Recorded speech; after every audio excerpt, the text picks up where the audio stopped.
முதல்லலாம் எங்கள் சொந்தக்காரங்க, "சாமி எங்கே படுத்தாலும் நல்லா தூங்கிடுறான். அவனுக்கு என்ன?" அப்படின்னு சொல்லி கண்ணு வச்சு தொலைஞ்சிட்டானுங்கோ.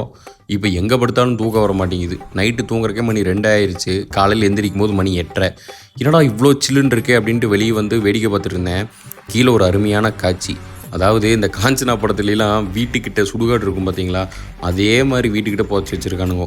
இதை பார்த்துட்டுனா இன்றைக்கி நைட்டு கண்டிப்பாக டிங் டிங் தான், தூங்கின மாதிரி தான். சரி கொஞ்ச நேரம் வாக்கிங்காவது போகலான்னு சொல்லிட்டு அப்படியே பொறுமையாக பொடி நடையாக நடந்துக்கிட்டு இருந்தேன். டீ குடிக்கலாமான்னு யோசித்தேன். நம்ம கடையில் டீ கடை சிக்கிருச்சு. அதுவும் நம்ம தமிழ் டீ கடை. பார்த்தோன்னே ஒரே குஜால். ஒரு டீயை போட்டுட்டு ரூமுக்கு வந்தாச்சு. இப்போ நம்ம கட்டையை கழுவி ஆகணும்ல. நல்ல ஒரு சூட்டு குளியலை போட்டுட்டு இன்னைக்கு காலையில் அருமையான பிரேக்ஃபாஸ்ட். என்னென்னா சேமியா. சேமியாவை பொறுத்த வரைக்கும் பெங்களூரை அடிச்சுக்கவே முடியாது. என்ன சாப்பாடு எப்படி வேணாலும் இருக்கட்டும், பெங்களூரில் சேமியா டாப் நாச்சாக இருக்கும். ட்ரை பண்ணலின்னா மறக்காமல் ட்ரை பண்ணி பாருங்கோ. அதுக்கப்புறம் இன்றைக்கி ஆஃபீஸ் கிளம்புறக்கே ஒரு மாதிரி முடையாக தான் இருந்துச்சு. ஏன்னா நைட் நல்லா தூங்கலை.